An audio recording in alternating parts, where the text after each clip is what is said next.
কঁঠালৰ আচাৰ আপোনালোকে কেতিয়াবা বনাই খাইছেনে? যদি খোৱা নাই এই পদ্ধতিত বনাই খাবচোন, খুব ধুনীয়া লাগে খাই।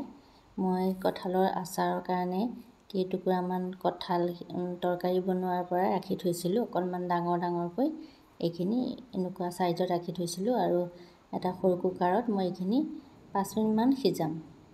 বেছি সময় নালাগে, হুইচেল মাৰিবই নালাগে, অকণমান সময় সিজালেই হ'ল।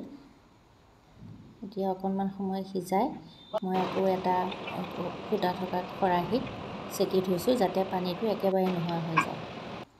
আৰু এখন ডিছত মই অকণমান ফঁহিয়াই লৈছোঁ, যাতে খুব সোনকালে কঁঠালখিনি শুকাই যায়।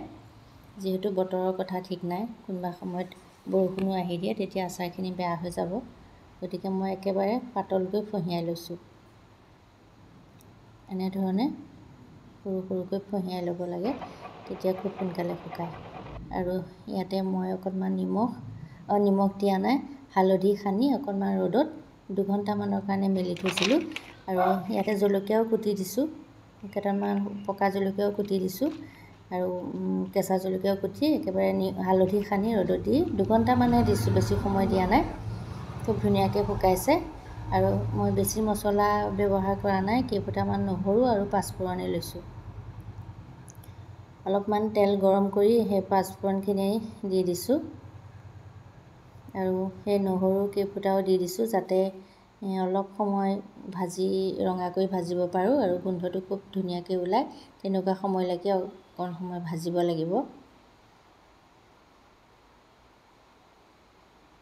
নহৰু অকণমান ভাজা গ'লে গোন্ধটো ভাল লাগে আৰু আচাৰখিনিও তেতিয়া ধুনীয়া লাগে। তেনেকুৱা সময়লৈকে ৰাখি এতিয়া এইখিনি মই যিখিনি ঠিক কৰি লৈছিলোঁ, কঁঠাল আৰু জলকীয়া গোটেইখিনি ইয়াত মই ঢালি দিছোঁ। ঢালি দি খুব ধুনীয়াকৈ লৰাই বগৰাই দিব লাগে, যাতে গোটেইখিনি তেল কঁঠালৰ ফুটাকেইটাত লাগি যায়। আৰু গেছটো মই বন্ধ কৰি দিলোঁ। এতিয়া মই নিমখ যিহেতু দিয়া নাছিলোঁ, হালধিহে দিছিলোঁ, নিমখ দিলে সোনকালে নুশুকায়। সেইকাৰণে এতিয়া মই নিমখ জোখমতে দি দিছোঁ আৰু আকৌ এবাৰ লৰাই দিছোঁ। গেছটো কিন্তু মই তেল পকাৰ পিছতেই, নহৰু অকণমান ভজাৰ পিছতেই বন্ধ কৰি দিলোঁ। এতিয়া অকণমান সময়ৰ কাৰণে মই ঠাণ্ডা হ'বলৈ দিছোঁ।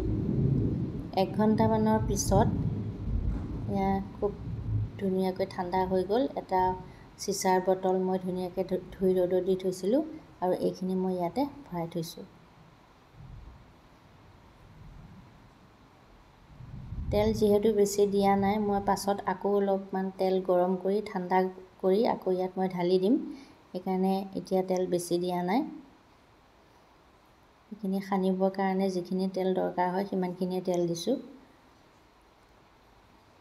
গোটেইখিনি ধুনীয়াকৈ ইয়াতে ভৰাই থৈ আকৌ এদিনৰ পিছত মই আকৌ তেল গৰম কৰি দিম।